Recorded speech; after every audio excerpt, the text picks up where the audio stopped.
पृथ्वी का घूर्णन दिवस प्रत्येक वर्ष 8 जनवरी को मनाया जाता है और यह दिन इस खोज का प्रतीक है कि हमारा ग्रह हर 24 घंटे में अपनी धुरी पर घूमता है।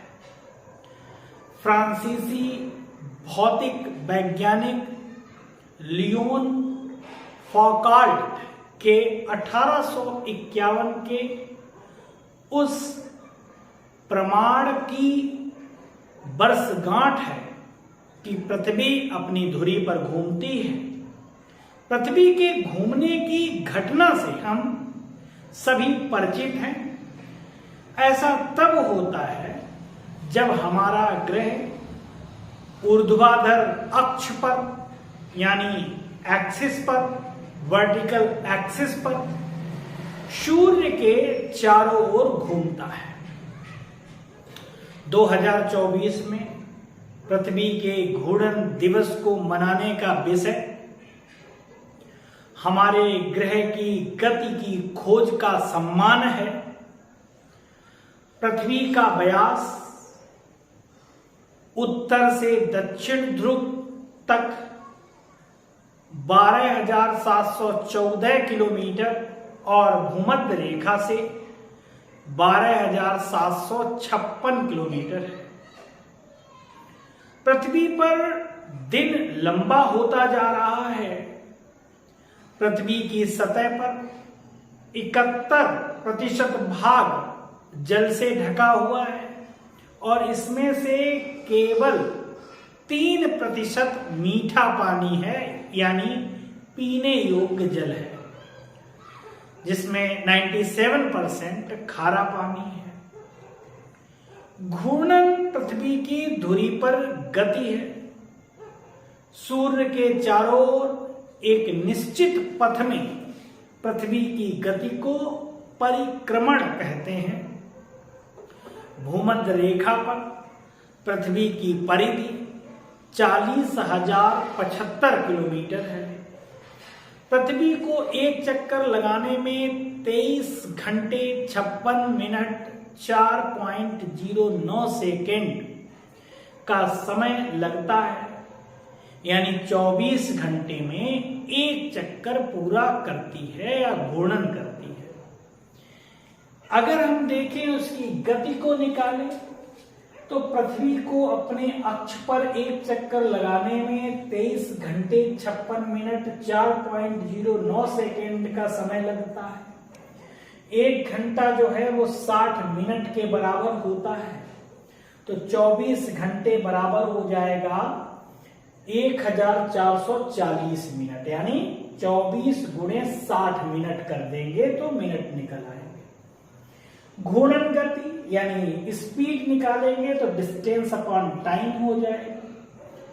40,075 अपॉन हम 1440 मिनट कर देंगे तो लगभग क्या एक्यूरेट अगर देखें तो 27.8 किलोमीटर पर मिनट की गति निकलती है। घूर्णन गति पृथ्वी की इतनी निकलेगी। इस तरीके से पृथ्वी 27.8 किलोमीटर प्रति मिनट की स्पीड से घूमती है। पृथ्वी एक चक्कर जब लगाती है तो यानी इसकी गति जो हो जाती है तो एक मिनट में 27.8 किलोमीटर घूमती है और भूमध्य रेखा पृथ्वी की घूर्णन गति 27.8 किलोमीटर प्रति मिनट है। जैसे जैसे हम ध्रुवों की ओर जाते हैं इसकी गति कम होती जाती है क्योंकि पृथ्वी की परिधि घटती जाती है।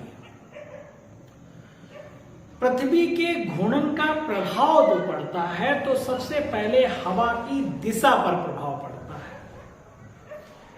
हवा की दिशा पर प्रभाव पड़ेगा यानी कि डोलड्रम जो आप देखेंगे जो भूमध्य रेखा के 5 डिग्री उत्तर में है और 5 डिग्री दक्षिण तक मौजूद होते हैं डोलड्रम। इसका मतलब हुआ केंद्रापसारक बल, यानी कि जो केंद्र है भूमध्य रेखा है, जो वो बल है भूमध्य रेखा पर अधिक होता है। जहां घूर्णन का वेग अधिक होगा और इसलिए जो वायु राशियां हैं उनको बाहर फेंकने लगती हैं, जिसके फलस्वरूप, जिसके परिणाम स्वरूप कम दबाव होता है और यहां हवा की गति कम है। धरती का सबसे शांत इलाका यही होता है, डोलड्रम। यहीं पर अक्षांश की बात करें जो भूमध्य रेखा से 30 डिग्री नॉर्थ और 30 डिग्री साउथ तक स्थित है और यहां दबाव पृथ्वी के घूर्णन और हवा की गति पर निर्भर करता है। डोलड्रम बेल्ट जो शांत पेटी है, शांत क्षेत्र है, उस बेल्ट से हवाएं ऊपर की ओर उठती हैं और यहां जमा हो जाती हैं। वहीं व्यापारिक हवाएं भी होती हैं जो कोरियालिस बल के कारण ये उत्तरी गोलार्ध, उत्तर पूर्व से दक्षिणी गोलार्ध में दक्षिण पूर्व की ओर चलती हैं।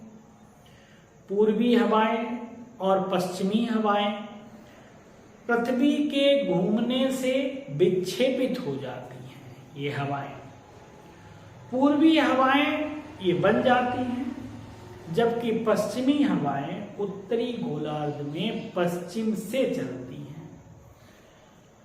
इस तरीके से जो प्रभाव देखने का मिलता है, हवा संबंधी प्रभाव देखने को आपको मिलता है। वहीं चक्रवात, जब हवा संबंधी प्रभाव पड़ता है तो उसी में चक्रवात पृथ्वी के घूमने से उत्तरी गोलार्ध में वामावर्त दिशा में, जबकि दक्षिणी गोलार्ध में दक्षिणावर्त दिशा में चलते हैं। महासागरीय धाराएं जो हैं, जो समुद्री धाराएं हैं, हवा की गति से संचालित होती हैं। महासागरीय धाराएं पृथ्वी का घूमना समुद्री धारा की गति की दिशा को भी प्रभावित करता है।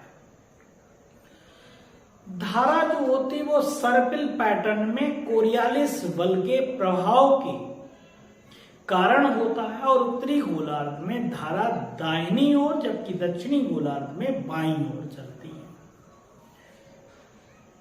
एक प्रक्रिया दिन रात का भी होना होता है और दिन रात का परिवर्तन होता है वो पृथ्वी के अपने अक्ष पर घूमने के कारण होता है।